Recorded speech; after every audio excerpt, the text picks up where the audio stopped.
Vous avez décidé de créer un plan marketing en ligne? Excellente idée! Avant de commencer, pour réussir sur le web, vous devez vous poser deux questions. Quel est mon objectif? Comment puis-je le réaliser? Examinons ces questions en détail. Le mieux est de commencer par la fin, c'est-à-dire le but à atteindre. Lorsque vous concevez votre plan, commencez par définir vos objectifs marketing. Réfléchissez à ce que vous souhaitez accomplir. Déterminez ensuite les étapes ou les actions à effectuer pour atteindre ces objectifs. Puis, définissez le budget marketing qui vous y aidera. Commençons par parler des objectifs. Vous pouvez définir ce que vous voulez comme objectif marketing pour votre entreprise. Réaliser une vente, faire connaître votre entreprise, mettre en avant une offre ou attirer plus d'internautes sur votre site. Quel que soit votre objectif, il doit être spécifique, mesurable, accessible, réaliste dans un temps limité. En d'autres termes, vous souhaitez créer des objectifs SMART. Voici quelques exemples concrets. Amener 200 nouveaux clients à s'inscrire pour une consultation gratuite d'ici le mois d'août. Vendre 500 unités d'un modèle particulier d'ici le mois de septembre. Trouver 100 prospects qualifiés à partir de 400 clients existants d'ici le mois d'avril. Diriger 1000 visiteurs uniques sur le site d'ici la fin du mois. Vos objectifs doivent correspondre à ce dont votre entreprise a besoin pour se développer. Attention cependant à ne pas trop en rajouter.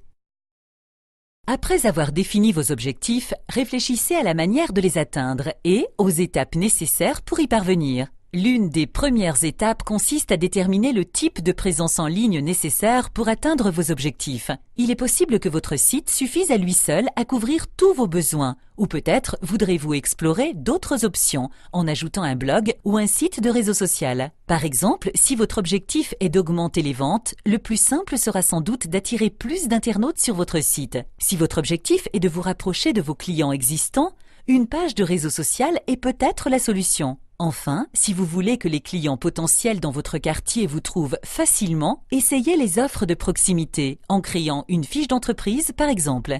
Quelle que soit la stratégie choisie, assurez-vous que vos clients potentiels ou existants puissent vous trouver. Demandez-vous où vos clients sont le plus susceptibles de vous chercher. Dès que vous savez ce que vous souhaitez accomplir et où sont vos clients, il suffit de les diriger vers la bonne direction. Il existe différents moyens de faire la promotion de votre activité en ligne auprès de vos clients potentiels.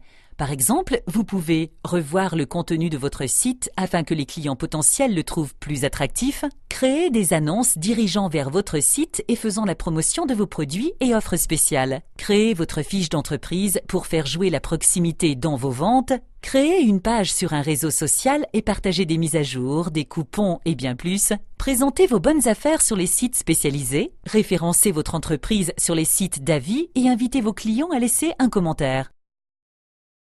Le moment est venu de définir votre budget marketing. Vous devez estimer la valeur que représente pour vous une nouvelle vente, une référence, une demande de renseignement, etc. Il n'est pas toujours facile de répondre à cette question, mais elle est très importante. Vous devez aussi prendre en compte les coûts associés, tels que les frais d'hébergement de votre site, de référencement de vos offres et de diffusion de vos annonces. Voilà, c'est tout. Rappelez-vous, commencez par définir vos objectifs, déterminez les étapes pour les atteindre, puis fixez le budget qui vous convient.